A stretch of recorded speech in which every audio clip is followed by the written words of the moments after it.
네, 안녕하십니까. 자, 오늘 국가직 7급 시험 치느라 수고 많으셨습니다. 이제 쳤으니까 전체적인 평가와 더불어서 또 한번 우리가 한번 점검할 기회를 가져야 되겠죠.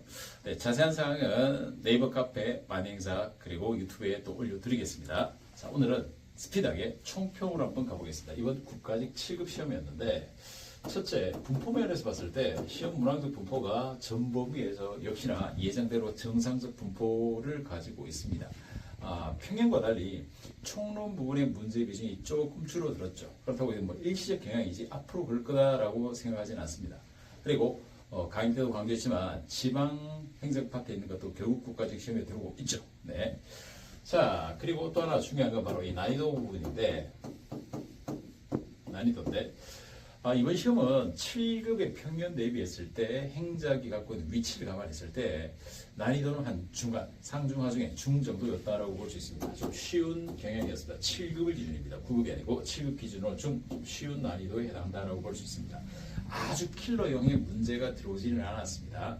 그래서 아마 전체적으로 만행작 기본 커리와 전체를 1년간 성실히 충실히 따라오신 학생이라면 평균 90점 이상 다 맞을 수 있는 듯한 문제들이었고, 그러나 이 특징적인 요소 중에 하나가 난이도는 그런데 기본적으로 이 지문에 대한 부분입니다. 이 지문 제가 수업 때 누차 강조했지만 단순 두 문자 암기 이런 거 아니라고 제가 누차 말씀드렸죠.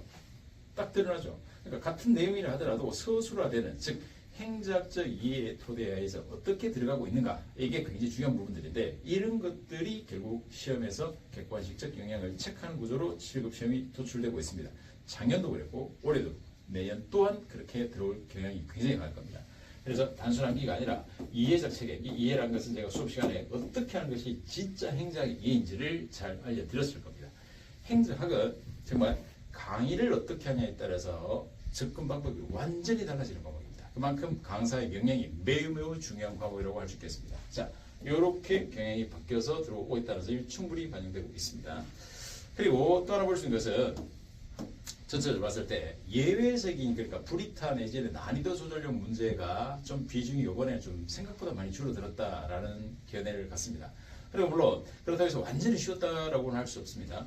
예외적으로 예를 들어 매트랜드 모형이라든가 이런 것들, 이 매트랜드 모형 같은 경우는 제 만행자 기본서에 아예 페이지 안에다 그대로 넣어뒀던 모형을 그대로 묶고 있죠. 그래서 전체적으로 봤을 때 이 25문제 중에서 만약에 제 행작 기본서와 커리에서 벗어난 문제가 몇 문제냐라고 한다면 없죠. 적중입니다. 네. 한 문제 정도 딜런의 원칙 같은 경우는 그 의미적 부분을 물었었는데, 문장화되어 있지는 않았지만 그런 문제들이죠. 그 외에는 우리가 충분히 볼 수 있는 범위에서 들어와 있다는 겁니다. 특히 정부 간의 관계 문제도 마찬가지고, 그래서 여러분이 누차 말씀드리지만 행작이 그렇게 걱정하고 우려하고 두려워야 할 과목이 아니라 이렇게 체계적으로 정확하게 행작다운 제대로 된 전공 수준에 맞는 준비를 하신다면 충분히 고득점할 수 있는 시험이었다라고 평가할 수 있겠습니다. 자, 어쨌든 지금 시험이 끝난 상황이니까 일단 어느 정도 호흡을 좀 가다듬으시고 약간의 여유를 가지시고 수고하셨고, 자, 그래서 필요하다면 이제 다음을 준비하시는 분도 계실 거고, 또 이번 시험을 반추해 보실 분도 있고, 또 진입 차원에서 점검해 보실 분도 계실 텐데, 그런 요소들을 잘 고려해 보시기 바라겠습니다. 자세한 문제 해설들은 네이버 카페 만행작과 해커스 커리큘럼에 올려두도록 하겠습니다. 자, 카페 들어오셔가지고 참고해 보시면 되겠습니다. 자, 그럼 본격적인 세부 해설에서 또 뵙도록 하겠습니다. 수고하셨습니다.